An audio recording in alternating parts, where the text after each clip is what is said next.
ជាសង្សារពេលដែលទៅណាយើងទៅទាំងគូ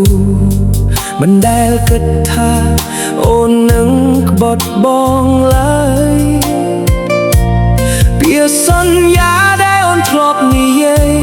ថ្ងៃនេះคล้ายជាខ្យល់ហើយបាត់ទៅរាត្រីស្ងាត់បងអង្គុយម្នាក់ឯងកាន់រូបអូនទាំងទឹកភ្នែកហូរស្នេហ៍ដែលបងថែដូចជាជីវិតតែអូនបែរជាទៅមានអ្នកថ្មី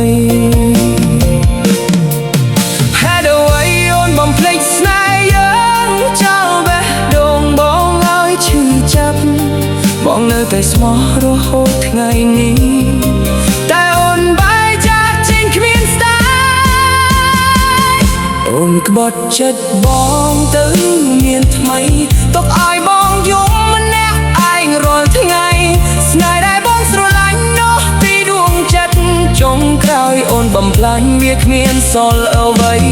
បងឈឺណាស់ពេលឃើញអូនជាមួយគេបេះដូងបងដូចត្រូវគេចាក់បំបាយបើស្នេហ៍យើងមិនណាស់បានតសូមឲ្យអូនមានសុខជាមួយអ្នកថ្មីបងព្យាយាមលាក់ការឈឺចាប់ញញឹមទាំងទឹកភ្នែកក្នុងចិត្តគ្រប់ទីកន្លែងនៅមានអនុស្សាវរីយ៍ដែលធ្វើឲ្យបងនឹកអូនរាល់ថ្ងៃប្រហែលបងមិនឡងគ្រប់គ្រាន់ទើបអូនទៅរកអ្នកថ្មីតែចិត្តបងនៅតែស្រឡាញ់ទោះអូនលែងត្រូវការបងក៏ដោយ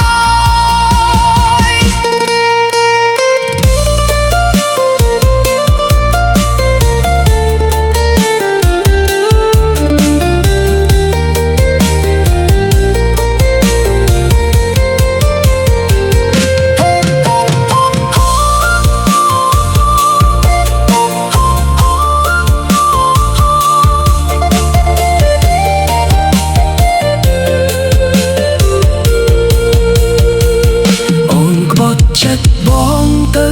មានថ្មីទុកឲ្យបងឈឺចាប់គ្មានថ្ងៃភ្លេចបេះដូងដែលធ្លាប់មានតែអូនថ្ងៃនេះនៅសល់តែភាពឯកោ